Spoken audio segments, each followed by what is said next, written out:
hello everyone सबैजना सन्चै हुनुहुन्छ होला अनि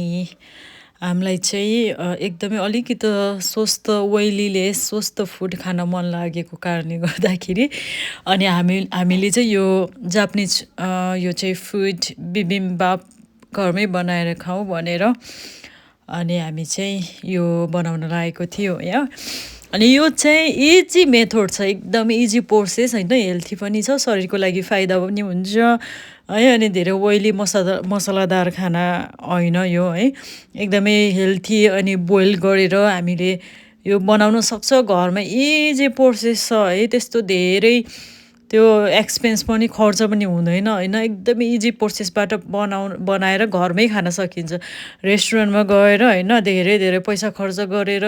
जापानिज फुड कोरियन फुड खानुभन्दा मेरो विचारमा चाहिँ घरमै बनाएर स्वस्थ तरिकाले चाहिँ खान सकिन्छ है